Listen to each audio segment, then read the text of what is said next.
trabajare le questioni complesse per evitare la fatica del pensiero.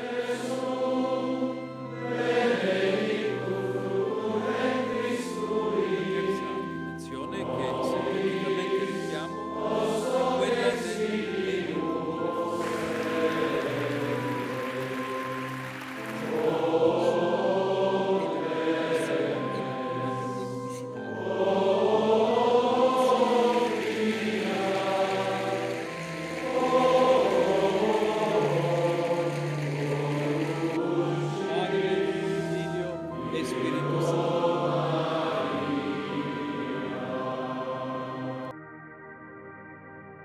¿El Papa invisible?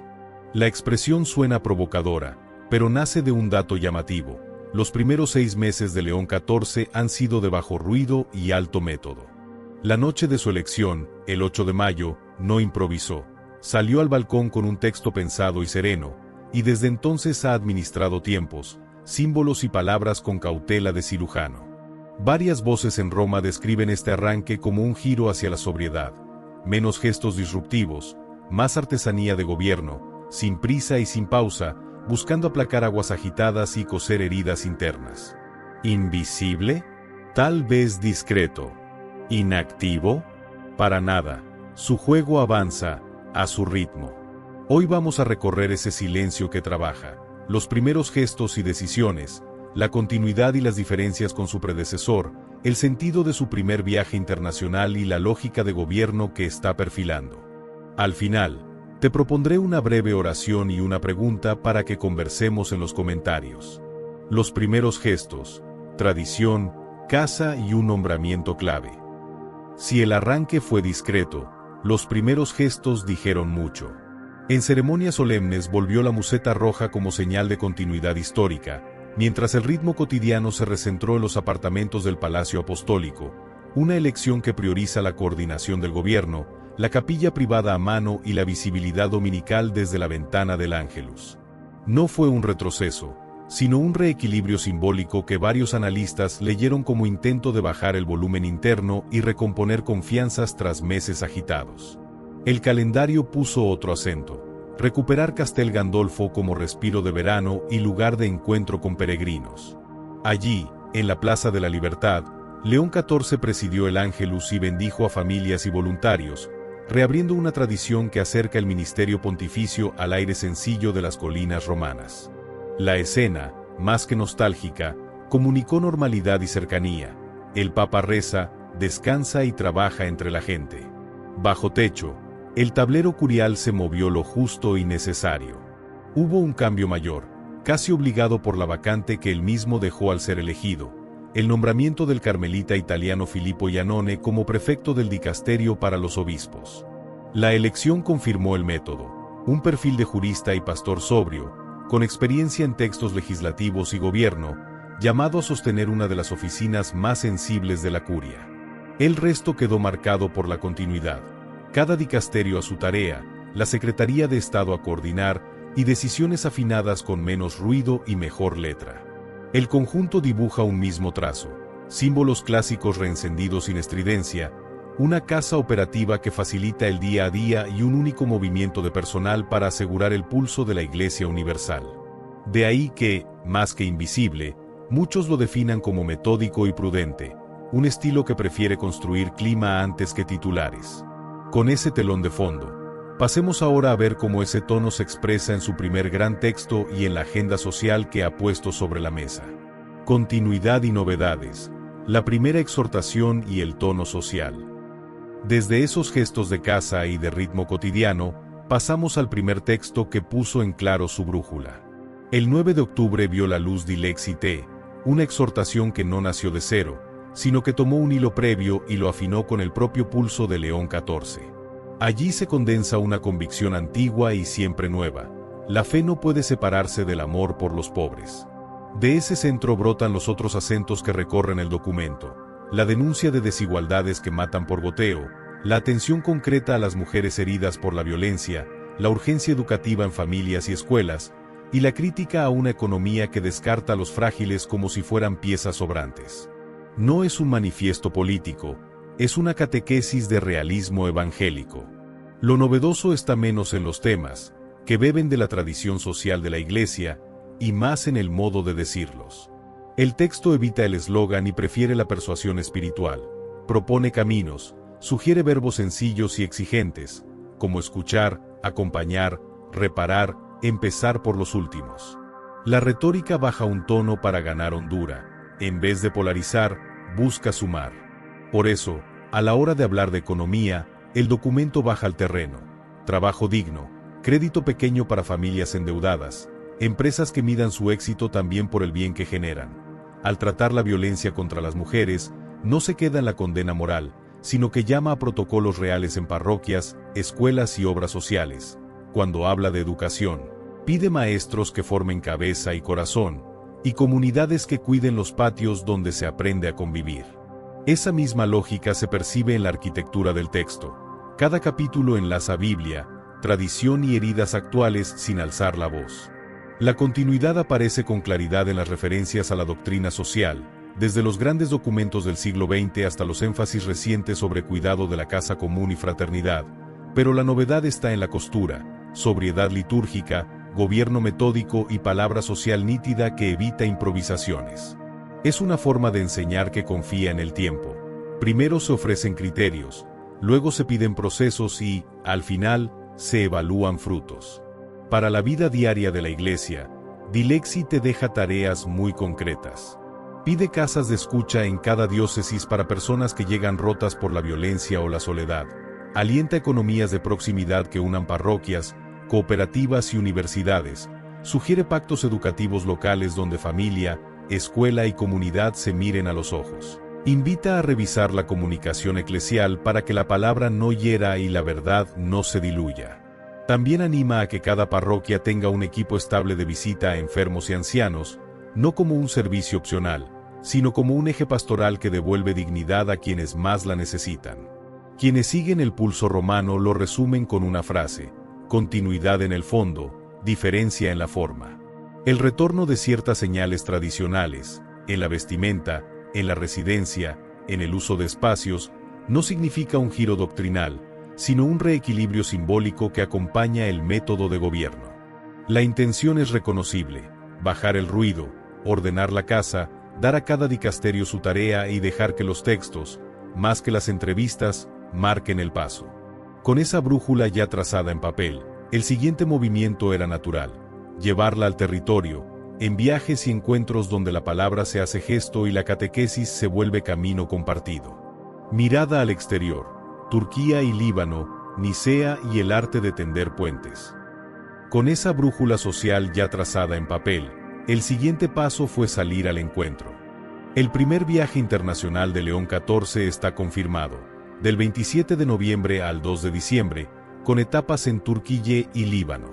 No es una gira cualquiera, incluye una peregrinación a Iznik, la antigua Nicea, para conmemorar los 1700 años del primer concilio, una de las fuentes donde la Iglesia expresó su fe común.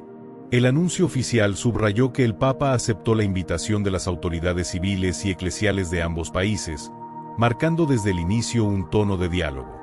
¿Por qué Nicea importa hoy? Porque recordar aquel concilio es, en clave contemporánea, volver a poner en el centro la unidad de la fe y la búsqueda de un lenguaje común entre cristianos. La propia agenda ecuménica del viaje lo confirma. Líderes ortodoxos han leído esta visita como una oportunidad para revivir el espíritu de Nicea, es decir, afirmar la fe juntos y buscar lo que une en tiempos desafiantes. El contexto global se suma. 2025 es un año lleno de iniciativas ecuménicas por el aniversario niceno, lo que multiplica el alcance simbólico de esta parada. El programa difundido por la Santa Sede perfila un recorrido denso y pedagógico: llegada a Ankara, visita al mausoleo de Atatürk, encuentros con autoridades y, luego, Estambul con citas ecuménicas y comunitarias. Después, Beirut, con una liturgia abierta y momentos de oración que tocan heridas vivas del país. Es un itinerario que entrelaza respeto institucional, cercanía pastoral y memoria compartida, con horarios y sedes detallados al estilo sobrio de los comunicados vaticanos. Las crónicas internacionales han destacado dos ejes. Primero, el encuentro con el patriarca ecuménico Bartolomé en Iznik para subrayar la meta de la unidad visible, con gestos y oración conjunta. Segundo, la escala libanesa como abrazo a una sociedad que sigue cicatrizando la explosión del puerto de 2020. Allí, el Papa rezará en el lugar de la tragedia, un signo que quiere consolar y, a la vez, convocar a la reconstrucción moral y cívica. Diplomacia de la esperanza, hecha de símbolos que hablan y silencios que acompañan. También hay una lectura geopolítica serena. Elegir Turquía y Líbano como primer viaje fuera de Italia sitúa al papado en la encrucijada entre Oriente y Occidente, minorías cristianas y mayorías musulmanas, memoria histórica y desafíos presentes. Los comunicados oficiales y la cobertura de prensa insistieron en el mismo verbo: tender puentes, no para la foto, sino para abrir procesos que desescalen tensiones y protejan a los más frágiles. Menos titulares encendidos, más arquitectura de futuro. Así describen muchos observadores este modo de avanzar. En conjunto, el viaje traduce en territorio lo que hemos visto en sus textos y gestos domésticos. Símbolos clásicos usados con intención pastoral, paciencia para preparar cada encuentro y palabras que invitan a caminar juntos. Si el capítulo anterior mostraba la música, aquí escuchamos la orquesta, ecumenismo que reza, diplomacia que escucha y una pedagogía de la unidad que vuelve a Nicea no para mirar atrás, sino para encontrar el lenguaje común con el que anunciar hoy la fe. Y con esa partitura en la mano, nos queda ver cómo se organiza la cocina del gobierno para sostener este estilo hacia adentro y hacia afuera. Gobierno por capas, serenidad adentro, señales hacia afuera. Del mapa exterior volvemos a la casa donde se ordenan los hilos. Varias lecturas en Roma coinciden en lo mismo. León XIV ha recentrado la coordinación en la Secretaría de Estado como mesa de trabajo que filtra, ordena y conecta.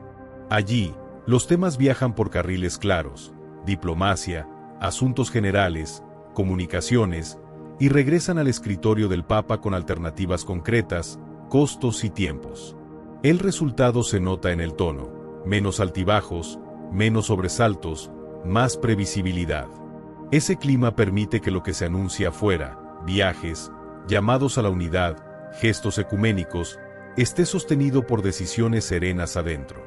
Esa serenidad se expresa también en la forma de desactivar tensiones. En estos meses, el Papa ha cuidado gestos de distensión con sectores heridos, incluyendo concesiones puntuales vinculadas al rito antiguo, leídas por muchos como señales de escucha. No se trata de abrir compuertas indiscriminadas, sino de moverse con bisturí, autorizar aquí, acompañar allá, explicar mejor en otra parte. La lógica es pastoral antes que política: sanar relaciones, evitar que los bordes se vuelvan trincheras y recordar que la unidad no es uniformidad, sino comunión que sabe integrar diferencias legítimas. En paralelo, se han enviado señales de futuro que piden trabajo fino. Se habla de una encíclica en preparación sobre inteligencia artificial y doctrina social, no para celebrar la tecnología a ciegas ni para temerla, sino para situarla en clave de dignidad humana, trabajo y bien común. También se evalúa un consistorio al inicio del año próximo, con doble objetivo: reforzar circuitos de gobierno y escuchar, a la vez, a iglesias que viven situaciones límite. Son movimientos que no buscan titulares ruidosos, buscan alinear brújula y rutas, paso a paso. El método, en definitiva, es colegial. Menos protagonismo de la figura del Papa en la escena diaria y más nosotros de trabajo. Consultas previas, borradores que pasan por varias manos, decisiones que llegan con razones y no solo con impulsos. Por eso, cuando un documento sale o un viaje se confirma, detrás hubo comisiones que escucharon, equipos que cruzaron datos, pastores que acercaron la voz de sus pueblos. Este tejido reduce el margen de error y, sobre todo, reconstruye confianza dentro y fuera de Roma. Para entender su alcance, pensemos en el recorrido típico de un tema sensible. Entra por una nunciatura o por un dicasterio, se discierne con la Secretaría de Estado, se consulta a expertos, se conversa con obispos de las regiones implicadas, vuelve con opciones concretas y recién entonces, se firma. A veces ese camino tarda semanas, otras, meses. A ritmo televisivo podría parecer silencio, a ritmo eclesial es paciencia que cuida a las personas y a la doctrina. Es la diferencia entre apagar incendios y prevenirlos. Quien llama invisible a este estilo quizá confunde volumen con profundidad. Lo que estos meses dibujan es un modo de gobierno que baja la espuma y sube el estándar. Menos frase suelta, más proceso, menos reflejo, más discernimiento. Un papado que aspira a ser normal en las formas, previsible, sobrio, ordenado y exigente en el fondo, claro en lo social, fiel en lo doctrinal, cercano en lo pastoral. Así, cuando la palabra sale a la plaza o el Papa cruza una frontera, no llega sola. La acompaña una casa en orden y una iglesia que, paso a paso, aprende a caminar junta.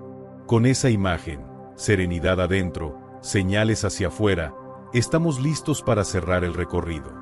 Mirar estos 6 meses sin estridencias y con gratitud por el trabajo silencioso que sostiene cada gesto público. Venimos de mirar la casa por dentro, decisiones que se cuecen despacio, gestos de distensión, puentes que se tienden antes de encender los reflectores. Al juntar todas esas piezas, aparece una imagen serena, 6 meses que no buscan adjetivos, sino frutos, un compás tranquilo que cose bordes y reordena la casa, mientras devuelve al centro lo esencial, los pobres, la unidad y la oración. No hay prisas para la foto, hay paciencia para la comunión. Y esa paciencia, cuando es fiel, termina cambiando el clima. Hagamos ahora un minuto de silencio compartido y recemos juntos.